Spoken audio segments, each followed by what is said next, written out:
వర్షాలు పడినప్పుడు అందులో నీళ్లు ఇంకి దాని ద్వారానే మనకు లాభం అనేది రావటం వస్తుంది.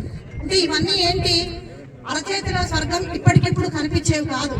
రైతులందరికీ తెలుసు, ఒక పంటలో ఒక పంట పెట్టాము అంటే ఆ పంటకు సంబంధించిన ఉత్పాదన మనము వచ్చి దాన్ని అమ్ముకొని మనం లాభపడాలంటే కొంచెం టైం పడుతుంది అనేది. సో అలాగే ఇవన్నీ కూడా మట్టిని బేస్ చేసుకుని వర్షాన్ని ఇంకించుకునే చేస్తాం కాబట్టి కొంచెం టైం పడుతుంది. టైం తీసుకుని ఈ కార్యక్రమాలన్నీ మనకు దాని ఫలితాన్ని ఇస్తాయి.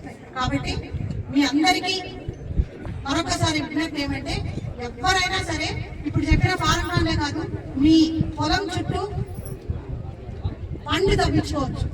అంటే పొలం చుట్టూ ట్రెంచ్ తవ్వించుకొని దాన్ని పండు వేసుకొని ఆ పండు పైన కూడా మీకు పనికొచ్చే మొక్కలు, టేకు చెట్లు కావచ్చు, ఎర్రచందనం కావచ్చు, లేదా మేము పండు పెట్టుకుంటామంటే పండ్లతో చెట్లు కావచ్చు, ఇలాంటివన్నీ కూడా మీరు పెట్టుకునే దానికి అవకాశం ఉంది.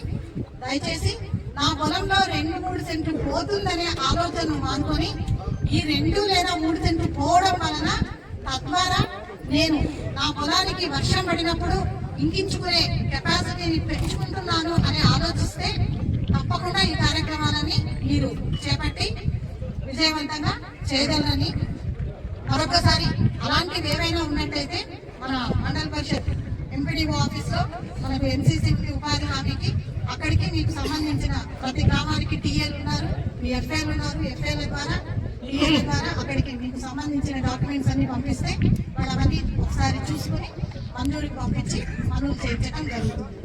అలాగే ఇంకొక చిన్న విజ్ఞప్తి ఏమంటే, మనం ఇప్పుడు ప్రతిష్టాత్మకంగా మన ప్రభుత్వం చేపడుతోంది కొన్ని కార్యక్రమాలు. ముఖ్యంగా ఇప్పుడు చేపడుతున్నటువంటి సీసీ రోడ్లు మరియు సీసీ డ్రైన్లు,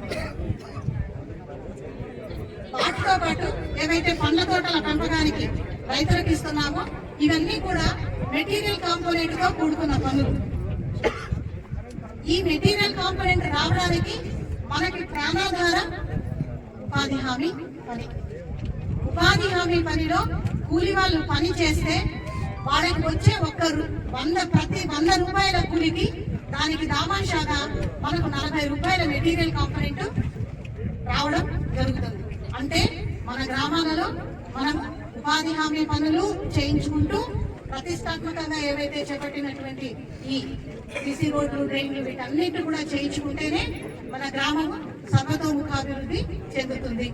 అలాగే చిన్న సన్నకారు రైతులకి ఎవరైతే పాడి పశువులను పెట్టుకున్నారో వాళ్ళకి కూడా క్యాటిల్ షెడ్లు ఇవ్వటం అనేది కూడా ఒక కార్యక్రమం.